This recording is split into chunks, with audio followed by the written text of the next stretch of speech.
తిరుమలలో సీక్రెట్‌గా పెళ్లి చేసుకున్న సుధీర్, రష్మిలకు అదిరిపోయే గిఫ్ట్ ఇచ్చారట డిప్యూటీ సీఎం పవన్ కళ్యాణ్.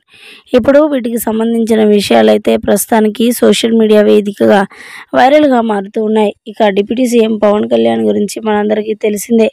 సహాయం చేయడంలో ముందుంటారని కూడా చెప్పొచ్చు. మరి అందులోనూ సుధీర్ ఆ యొక్క మెగా ఫ్యామిలీ ఉన్న వారందరికీ కూడా పెద్ద ఫ్యాను. అలా అప్పుడప్పుడు మరి పవన్ కళ్యాణ్‌ని కలవడానికి వెళ్తూ ఉంటాడట సుధీర్.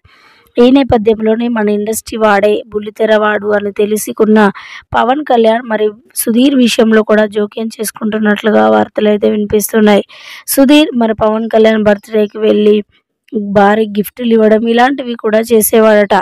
ఈ నేపథ్యంలోనే సుధీర్‌ని చాలా గుర్తుపెట్టుకున్నారట డిప్యూటీ సీఎం పవన్ కళ్యాణ్.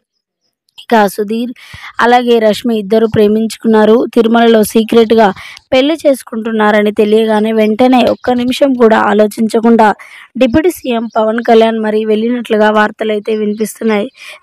వెళ్తూ కూడా మరి ఖాళీ చేతులతో వెళ్లకుండా ఒక భారీ గిఫ్ట్, వారు కావాల్సిన గిఫ్ట్ పట్టుకొని మరి సుధీర్, రష్మిల సీక్రెట్ పెళ్లికి వెళ్లారట డిప్యూటీ సీఎం పవన్ కళ్యాణ్. ఇప్పుడు వాటికి సంబంధించిన ఫోటోలు, వీడియోలైతే ప్రస్తుతానికి సోషల్ మీడియా వేదికగా వైరల్‌గా మారుతూ ఉన్నాయి. ఇంకా సుధీర్, రష్మిలు ప్రేమించి పెళ్లి చేసుకోవడం అందరినీ కూడా సంతోషానికి గురి చేస్తుందని చెప్పాలి. ఇరు కుటుంబాల నుంచి ఎలాంటి అబ్జెక్షన్ లేనప్పటికీ కూడా ఇలా సీక్రెట్‌గా ఎందుకు చేసుకున్నారని అందరిలో క్వెషన్ మార్క్‌గా మిగిలిపోయింది ఈ పెళ్లి.